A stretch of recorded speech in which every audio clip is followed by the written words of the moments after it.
नमस्कार, बहुत स्वागत है आपका। मैं हूं रीनू यादव। हाथरस हादसे के बाद पहली बार बाबा सूरजपाल का बयान सामने आया है। 2 तारीख की घटना से दुखी हूं, बाबा सूरजपाल ने यह बयान दिया। शासन प्रशासन पर भरोसा रखें, वहीं उपद्रवी बख्शे नहीं जाएंगे और दोषियों को बख्शा नहीं जाएगा। घायलों के साथ मेरी पूरी संवेदना है। हादसे के बाद बाबा का ये पहला बयान सामने आया है और आपको मालूम है कि किस तरीके से भगदड़ मची थी और उसमें सैकड़ों लोगों की जान चली गई थी। कई लोग बुरी तरीके से अभी भी जख्मी हैं। भगदड़ की स्थिति ऐसी कि बच्चे बूढ़े सभी उस भीड़ में दब गए और कई लोगों की मौत हो गई। ज्यादातर महिलाएं और बच्चे इसमें शामिल थे। तो 2 तारीख की घटना के बाद से ये पहला बयान बाबा का सामने आ रहा है और बाबा ने बयान में कहा, 2 तारीख की घटना से दुखी हूं, शासन प्रशासन पर भरोसा रखें, उपद्रवी बख्शे नहीं जाएंगे, दोषियों को बख्शा नहीं जाएगा, घायलों के साथ मेरी पूरी संवेदना है। हादसे के बाद बाबा का यह पहला बयान सामने आया है।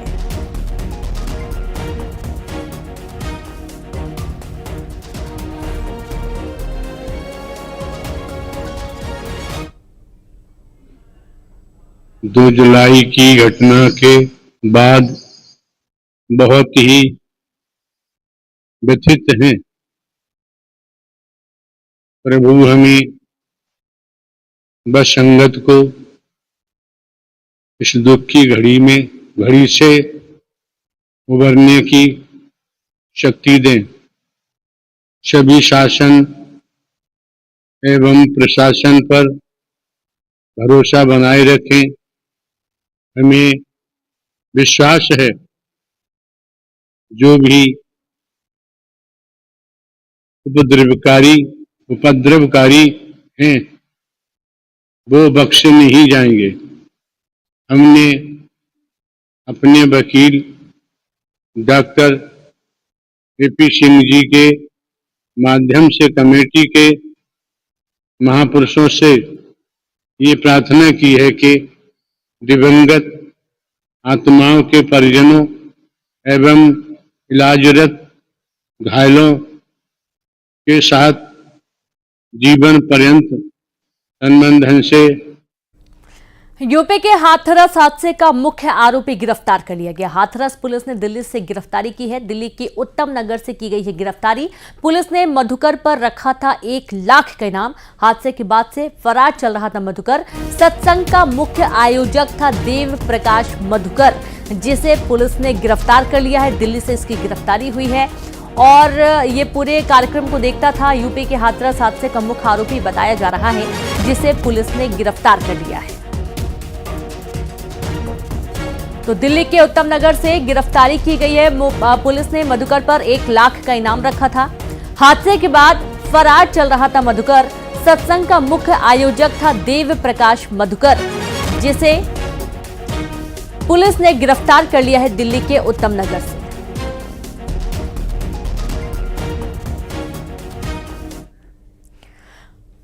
तो यह हाथरस हादसे के आरोपी से पूछताछ जारी है। आरोपी मधुकर से पुलिस ने पूछताछ की। सूत्रों के मुताबिक पूछताछ में आरोपी देव प्रकाश ने कई राज उगले। सदर कोतवाली में कई घंटों से हो रही है पूछताछ। सीओ समेत कई अफसर इस दौरान पूछताछ कर रहे हैं। पूछताछ के लिए सवालों की एक लंबी फहरिस्त भी तैयार की गई है। पूछताछ के बाद आरोपी का मेडिकल कराया जाएगा। मेडिकल के बाद आरोपी को जेल भेजा जाएगा। सूत्रों के मुताबिक पुलिस आरोपी की रिमांड भी मांग सकती है।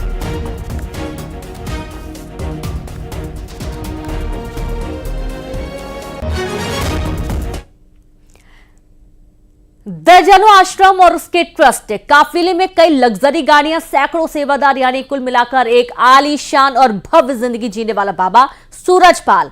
कहा यह भी जाता है कि बाबा सूरजपाल दान नहीं लेता था, लेकिन ऐसे में सवाल यह उठता है कि आखिर उसके पास इतने आश्रम और लग्जरी साजो सामान आया कहां से।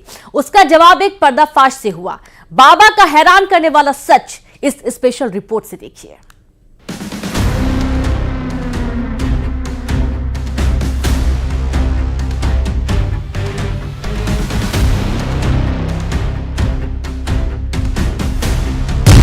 बाबा सूरजपाल के करोड़ों के साम्राज्य का हैरान कर देने वाला सच।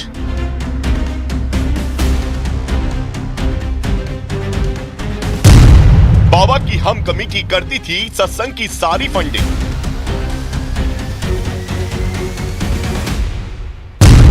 आश्रम और ट्रस्ट का स्रोत बरसती थी अकूल दौलत।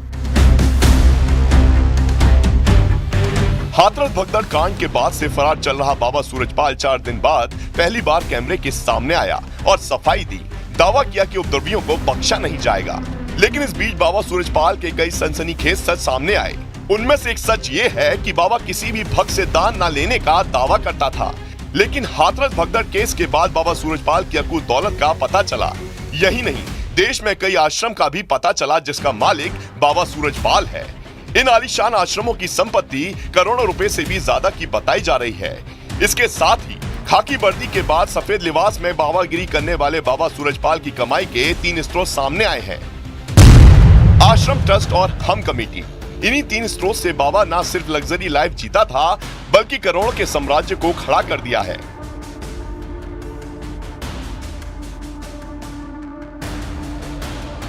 हम आपको सिलसिलेवार तरीके से इन तीनों स्रोतों के बारे में आगे बताएंगे।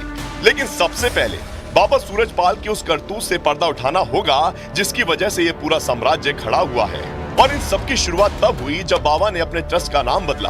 बाबा सूरजपाल ने ट्रस्ट का नाम श्री नारायण साकार हरि चैरिटेबल ट्रस्ट, जिसे पहले मानव सेवा आश्रम के नाम से जाना जाता था, पिछले साल इसमें बदलाव कर इस ट्रस्ट की जगह श्री नारायण साकार हरि चैरिटेबल ट्रस्ट कर दिया गया।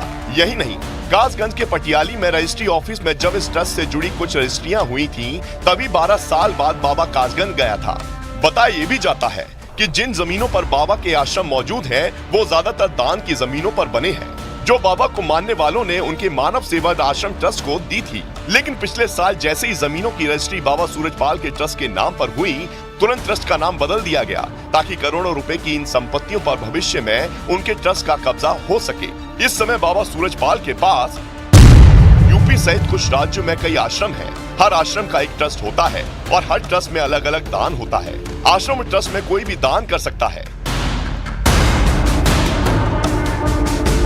यानी बाबा सीधे सीधे अपने भक्तों से दान न लेकर अलग तरह से ट्रस्ट के जरिए दौलत जुटाता रहा और इसी दौलत से वो लग्जरी लाइफ जीता है। अभी तो बाबा के पास इस समय कई आलीशान आश्रम है। बाबा के काफिले में 25 से 30 लग्जरी कारें चलती हैं। बाबा की सेवा में सैकड़ों सेवादार तैनात रहते हैं। यही नहीं, बाबा के हजारों सेवादारों की निधि सेना की भी बात सामने आ चुकी है। बाबा के आश्रमों की बात करें तो देश में कई जगहों पर उनके आश्रम मौजूद हैं। यूपी के कासगंज में 30 बीघे में आश्रम है। नोएडा के सेक्टर 87 के इलाबांस गांव में आश्रम है। मैनपुरी में 21 बीघे में 4 करोड़ की कीमत का आश्रम है। कानपुर में 14 बीघे में आश्रम बना है। इटावा में 15 बीघे में आलीशान आश्रम बनाया गया है। संभल में प्रवास कुटिया के नाम से एक भव्य आश्रम है और आगरा के केदार नगर में एक आलीशान घर है। पर भोले बाबा का सत्संग हुआ करता था। तमाम लोग यहाँ पर जुटते थे, भारी तादाद में लोग यहाँ पर आते थे, सत्संग होता था। उसके अलावा छोटे कार्यक्रम भी इस स्थल पर होते थे। यहाँ संभल में भोले बाबा के प्रति तमाम लोगों की बहुत सारी अंधभक्ति है। तमाम सारे प्रतिष्ठान यहाँ पर, बहुत सारे ईंट भट्टे ऐसे हैं जो भोले बाबा साकार विश्वरी के नाम से हैं। आश्रम जो है कितना पुराना होगा लगभग? ये 2000 में बनी हुई है। 2000 में। अच्छा, तो यहाँ पर कितने लास्ट प्रोग्राम बाबा जी का कब हुआ था? लास्ट तो जो 2000 से यहाँ तो आ ही ना है। आश्रम और ट्रस्ट के साथ अब शुरू हो जाता है बाबा सूरजपाल के सत्संग का खेल और यहाँ एंट्री होती है बाबा के हम कमेटी की, जिसके ऊपर सत्संग कराने की जिम्मेदारी होती है। समझ लीजिए, आपको कोई सत्संग कराना है तो इसके लिए बाबा सीधे संदेश हम कमेटी के पास भेजता है। उसके बाद हम कमेटी सत्संग में होने वाले खर्च से लेकर इंतजाम का जिम्मा संभालती है। अब आपको बाबा सूरजपाल के हम कमेटी की भूमिका तफ्तीश से बताते हैं। जहां भी बाबा का सत्संग होता है उसके लिए पहले हम कमेटी का गठन किया जाता है। ये हम कमेटी बाबा सूरजपाल के सीधे संपर्क में रहती है। हम कमेटी ही सत्संग का पूरा खर्च उठाती है। हम कमेटी को बाहर से चंदा लेने की मनाही होती है। बाबा पंडाल में जाते हैं, हम कमेटी के सदस्यों से मिलते हैं, फिर सत्संग शुरू हो जाता है।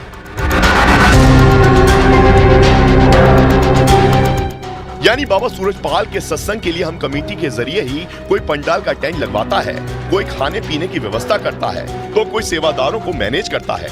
जानकारी ये सामने आई कि हम कमेटी में कई बड़े लोग शामिल होते हैं और यही लोग सत्संग में खर्च करते हैं। सवाल ये है कि आखिर ये बड़े लोग कौन हैं? क्या ये कोई बिजनेसमैन है?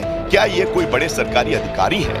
बाबा की हम कमेटी का सबसे बड़ा उदाहरण हाथरस केस है। मुख्य आयोजक देव प्रकाश मधुकर है, जो पहले एक इंजीनियर था। सोचिए उसकी कितनी तनख्वाह रही होगी, जिसके दम पर उसने इतना बड़ा कार्यक्रम किया था। ये सबसे बड़ा सवाल है। यानी एक तरफ आश्रम और ट्रस्ट, दूसरी तरफ हम कमेटी। इन तीनों सिस्टम से बाबा करोड़ों के साम्राज्य का मालिक बन बैठा। कुल मिलाकर बाबा के आश्रमों का अर्थशास्त्र किसी कंपनी की तरह चलता है, जिसमें कमेटियों के रूप में कई डिपार्टमेंट होते हैं। उनमें भी सेवादारों की अलग अलग पोजीशन यानी जिम्मेदारियां होती हैं।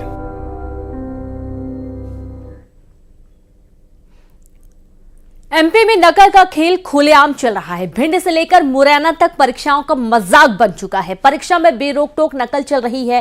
कहीं नकल की पर्चियां मिल रही हैं तो कहीं गाइड, यहां परीक्षा के पर्यवेक्षक खुद नकल करा रहे हैं। ये रिपोर्ट देखिए।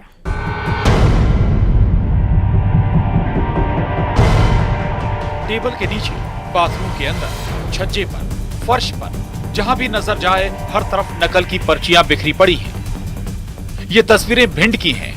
यहाँ बीए, बीएससी की परीक्षा में खुलेआम नकल चल रही है। परीक्षा में नकल की पूरी छूट है, कोई रोक टोक नहीं। परीक्षार्थी उत्तर पर उत्तर छापे जा रहे हैं। कोई चिट बनाकर लाया है तो कोई गाइड। परीक्षार्थी बेखौफ होकर नकल कर रहे हैं। इन्हें नकल की पूरी छूट है। जी हाँ, नकल का ये खेल परीक्षा केंद्र के अध्यक्ष और पर्यवेक्षक की मिली भगत से चल रहा है। जिन पर नकल रोकने की जिम्मेदारी है वो खुद उनकी इजाजत से नकल का ये खेल चला रहे हैं। नकल का ये खेल लाहौर कस्बे में शासकीय महाविद्यालय में चल रहा है। इसकी पोल तब खुली जब एसडीएम परीक्षा के दौरान पहुंचे। एसडीएम ने जब परीक्षा केंद्र की पड़ताल की तो हर तरफ नकल की पर्चियां मिली। एसडीएम ने मामले में कार्रवाई की बात कही।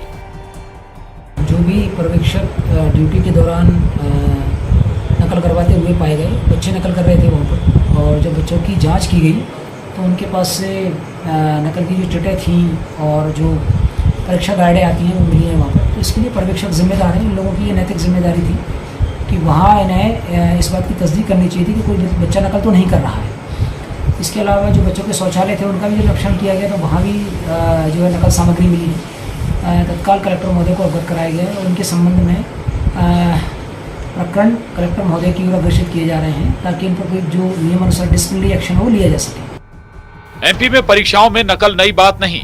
हाल ही में मुरैना से भी नकल की तस्वीरें आई थी। देखिए जरा, यहाँ भी नकलची यहाँ अपना हुनर दिखाने में जुटे हैं। मानो नकल की प्रतियोगिता चल रही हो। कौन कितनी तेजी से नकल कर सकता है, मानो इसकी होड़ मची हो। बीए, बीएससी की परीक्षा में बेरोक टोक नकल चल रही है। इन छात्रों ने पढ़ाई में भले ही दिमाग ना लगाया हो, लेकिन नकल में पूरी अकल लगा रहे हैं। परीक्षार्थी नकल का पूरा इंतजाम कर आए हैं। एक भी प्रश्न छूटना नहीं चाहिए। इन परीक्षार्थियों के पास हर प्रश्न का उत्तर है। यूं तो ये उत्तर दिमाग में होने चाहिए, लेकिन इन परीक्षार्थियों को कोई फर्क नहीं पड़ता। नकल की छूट है और ये परीक्षार्थी मन लगाकर नकल में जुटे हैं। भिंड से लेकर मुरैना तक नकल का खेल खुलेआम चल रहा है। नकल माफिया किस कदर बेखौफ हैं, ये तस्वीरें बयां कर रही हैं। नकल पर रोक लगाना तो दूर, जिन पर नकल रोकने की जिम्मेदारी है वो खुद ही नकल करा रहे हैं। रवि रमन त्रिपाठी, न्यूज़ 18, भिंड। उसे लोग भूत भूत कहकर चिढ़ाते हैं। एक जिंदा शख्स का मजाक भी उड़ाया जाता है। 5 साल से ये शख्स मुर्दा ही है, वो भी सरकारी फाइल में, जिसे इंतजार है और उम्मीद भी कि वो जल्द ही जिंदा हो जाएगा। आखिर मंडला के कमल सिंह को कब मिलेगा इंसाफ? देखिए रिपोर्ट।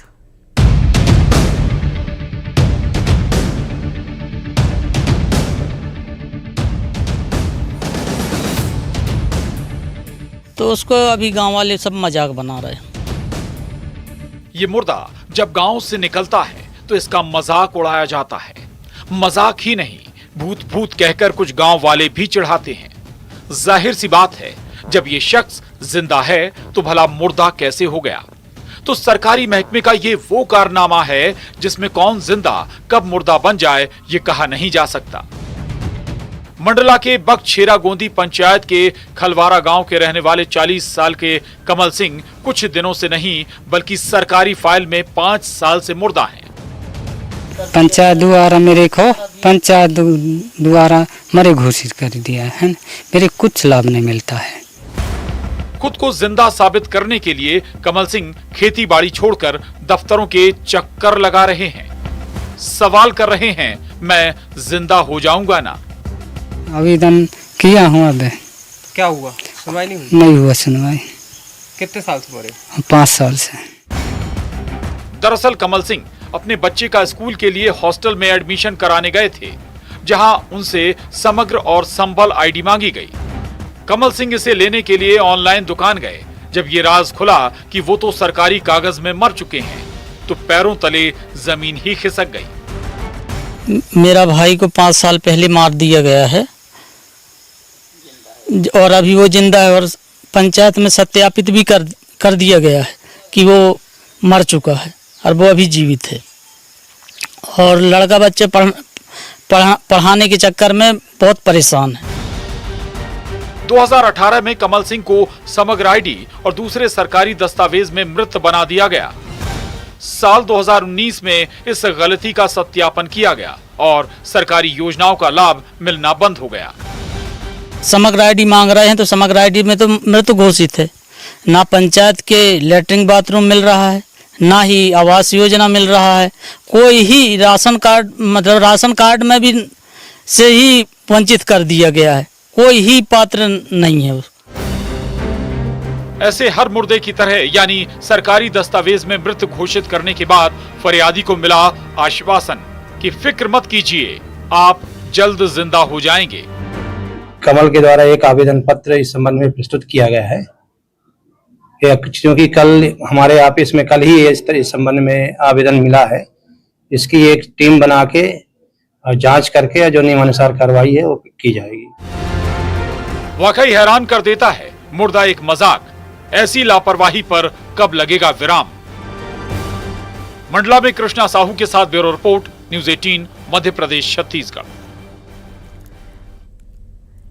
सूरजपुर प्रभारी मंत्री ओपी चौधरी ने प्रदेश में एसीबी की कार्रवाई को लेकर कांग्रेस पर निशाना साधा। चौधरी ने आरोप लगाया कि कांग्रेस की सरकार में खुद सरकार चलाने वाले भ्रष्ट थे और ऐसे में भ्रष्ट अधिकारियों पर एसीबी कैसे छापा मारती। विष्णुदेव सरकार में एसीबी को एक्टिव किया गया है। जिसने भी भ्रष्टाचार किया है उसे बख्शा नहीं जाएगा।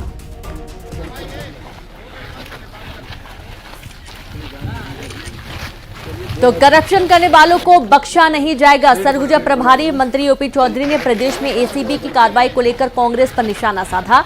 चौधरी ने आरोप लगाया कि कांग्रेस की सरकार में खुद सरकार चलाने वाले भ्रष्ट थे और ऐसे में भ्रष्ट अधिकारियों पर एसीबी कैसे छापा मारती। विष्णुदेव सरकार में एसीबी को एक्टिव किया गया है। जिसने भी भ्रष्टाचार किया है उसे बख्शा नहीं जाएगा। सरकार में खुद सरकार चलाने वाले भ्रष्ट थे तो एसीबी उन पर छापा थोड़ी मारती। एसीबी को एक्टिव करके स्पष्ट रूप से भ्रष्टाचार के खिलाफ जो विष्णुदेव साय सरकार का मैसेज है बहुत क्लियरिटी के साथ मैसेज दिया जा रहा है और जो भी भ्रष्टाचार करेगा। छत्तीसगढ़ शराब घोटाले से जुड़ी बड़ी जानकारी, जहां आरोपी त्रिलोक सिंह ढिल्लन और अरविंद सिंह की आज कोर्ट में पेशी होनी है। ईडी ने गिरफ्तार किया था। कोर्ट ने 6 जुलाई तक दोनों को भेजा था रिमांड पर। आज ईडी कोर्ट में करेगी पेश। दोनों की रिमांड आज हो रही है खत्म। तो खबर छत्तीसगढ़ शराब घोटाले से जुड़ी हुई, जहां पर आरोपी त्रिलोक सिंह ढिल्लन और अरविंद सिंह की आज कोर्ट में पेशी होनी है। ईडी ने गिरफ्तार किया था। कोर्ट ने 6 जुलाई तक दोनों को भेजा था रिमांड पर और आज ईडी कोर्ट में पेश करेगी। दोनों की रिमांड आज खत्म हो रही है।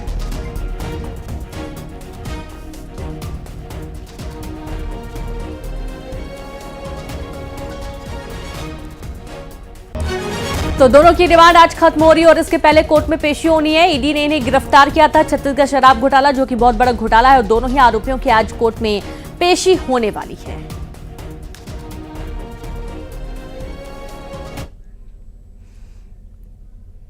दंतेवाड़ा में पुराने रेस्ट हाउस पर सियासत तेज हो गई है। कांग्रेस की जिला पंचायत अध्यक्ष तुलिका कर्मा ने आरोप लगाया कि यहां सालों पुराना रेस्ट हाउस मलाईदारों के हत्थे चढ़ गया है। आज तक ना कोई निविदा हुई और ना ही किसी कार्य एजेंसी का पता है। उन्होंने इस मामले की निष्पक्ष जांच की मांग की है।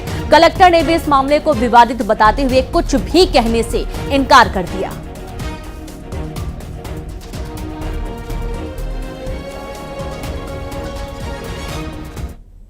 आप देख रहे हैं बिना टेंडर के, बिना निविदा प्रक्रिया के कार्य चालू हो गया है। और सबसे शर्म की बात यह है कि हमारे जो एक धरोहर के रूप में हमारा जो एक रेस्ट हाउस हुआ करता था दंतेवाड़ा जिला की, वो एक ऐसा स्तंभ कहा जा सकता है कि जिसमें वो ब्रिटिश काल में बना हुआ बिल्डिंग है और वहाँ पे लोग आकर के रुकते हैं हमारे पास, क्योंकि हमारे पास ऑप्शंस भी नहीं है।